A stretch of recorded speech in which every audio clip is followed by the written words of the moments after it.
From the News Channel 8 studios, let's talk live with your hosts, Natasha Barrett and Doug McElway. The holidays are just around the corner. Are you ready for your relatives staying at your house? The National Center for Healthy Housing found that 2 out of 3 homes have at least one major health risk. Rebecca Morley, the executive director of the National Center for Healthy Housing, is here with me now. This is pretty shocking. Yeah, I was shocked to see. So that means, your house, my house, things we don't know. Yep. What kind of things are we talking about? Well, we talk about 7 principles of healthy homes, and we found kind of violations on all 7 fronts. So we had problems with mold, radon, lead-based paint, carbon monoxide, even child safety. I was really shocked to see that only about 18% of people with young children had installed child safety devices. They just haven't done it yet, I guess. Mold is scary because it's there and you might not know it. You can't see it. It's behind a wall. It's in an attic. Yep. But it could get you sick. It can. It's related to asthma and other breathing problems. We ask people to look around. If you can see sometimes visible signs of leaks, whether they be plumbing leaks or water coming in from the outside, so that's a good indication that you could have mold growing later on. What did you bring with you here? Well, a couple things, because one of the other areas that we found is that people use pesticides a lot in their house, and they're neurotoxic not only to pests but to people. They can cause cancer and other neurological problems. Staying in the air, so if I just use this, if I saw a bug, that's going to stay in the air. This is our bad. So don't use the sprays, the foggers. They're not necessary. These little baits actually are a much better option for treating them in a low tox way. Okay. This is just copper mesh. You use these on your dishes. You can buy them in the grocery, and you can use these to stuff little holes around your utility entryways. So it's just to stuff holes so that pests can't come in, like mice, roaches, block the area. I didn't think of that. And then, is that the same thing? This is our radon test kit. Now, radon is actually the 2nd leading cause of lung cancer. It's very little known. It causes about 22,000 lung cancer deaths each year. And describe what that is for people who don't know. Radon is naturally occurring. It comes up from the soil through cracks and crevices in the foundation of your floors in your homes. This is about a $10 test you can buy at a hardware store. It's very inexpensive, very simple.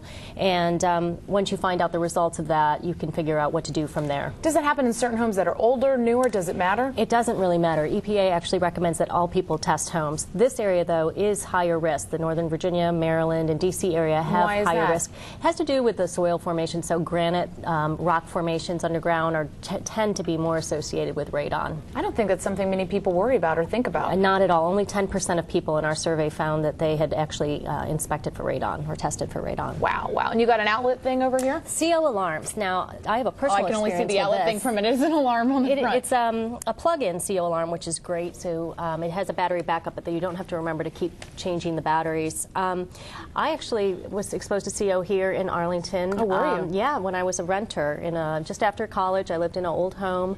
Our stove, furnace, and hot water heater were all leaking copious amounts of carbon monoxide. And thankfully, the tenant left this over. How did you know? Because the tenant before us left the alarm, and it went off, and the fire department came and cleared us all out. Because that's the scariest thing. I mean, I've heard about this and covered stories where entire families died. They don't know because it's odorless. It's odorless. You have no idea. I mean, we felt a little bit, flu-like symptoms, a headache, nausea, but we would never have connected that to CO. How much is one of those? No more than $30 to $40. Can save your life, too. Absolutely a lifesaver. I totally recommend them. Wow. Wow. I bet you have one of those all over your house now. I do, and you need one.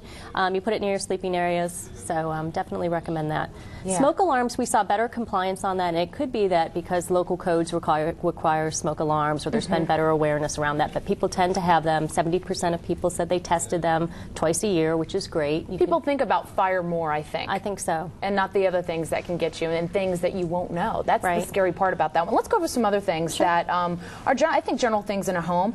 Carpet and the carpet cushioning, that could be a danger. Why? Well, one thing that we tell people is not to put carpet down in wet areas, not in bathrooms, not in basements, not in kitchens, because they attract moisture, they attract allergens, and it just becomes a sink for a lot of nasty stuff. So use smooth, cleanable floors, tile.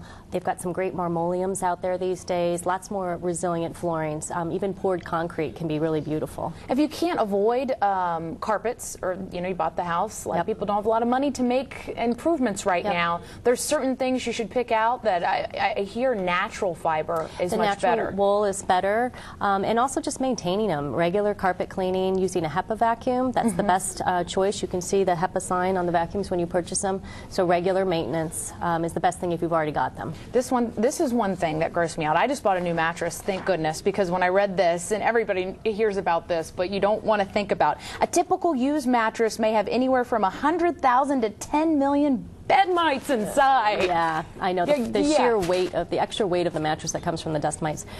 They do make mattress encasements that you can put on that will kind of keep them at bay. And like the plastic cover coverings before your mattress pad. And they're especially good for people with allergies or asthma. So the mattress encasements, there are pillow encasements, washing your laundry on a weekly basis, very hot water, over 140 degrees is important. It says to wash everything every week, but realistically, people are washing their comforters every week. Right. Well, this is true. So that stuff could really get in there, right? It can. I mean, some things just you have to be practical about it. What can people really do without driving themselves crazy? So I think, weekly cleaning of sheets, the bedding encasement, the pillow encasements, and then reducing humidity in homes too, because actually the more damp your home, the more likely it is to attract dust mites. And you had mentioned this before. Everybody is jumping on the bandwagon, and it is good, eco-friendly to get your house up to par with windows, things like that. But you said there's a worry. The more we do that, what should we worry about? Exactly. So the more we tighten up our homes, the more likely we are to trap things inside, whether it be radon, combustion gases like carbon monoxide, or moisture, which can create mold. So we have to make sure that when we hire people to do energy efficiency upgrades to our home, they make sure to bring in enough fresh air and allow enough air changes so that we're bringing in air to balance out the tightness of the structure. Yeah, you never know what we're trying to keep in there. Unintended effects. Rebecca, thanks for coming in. Thank you.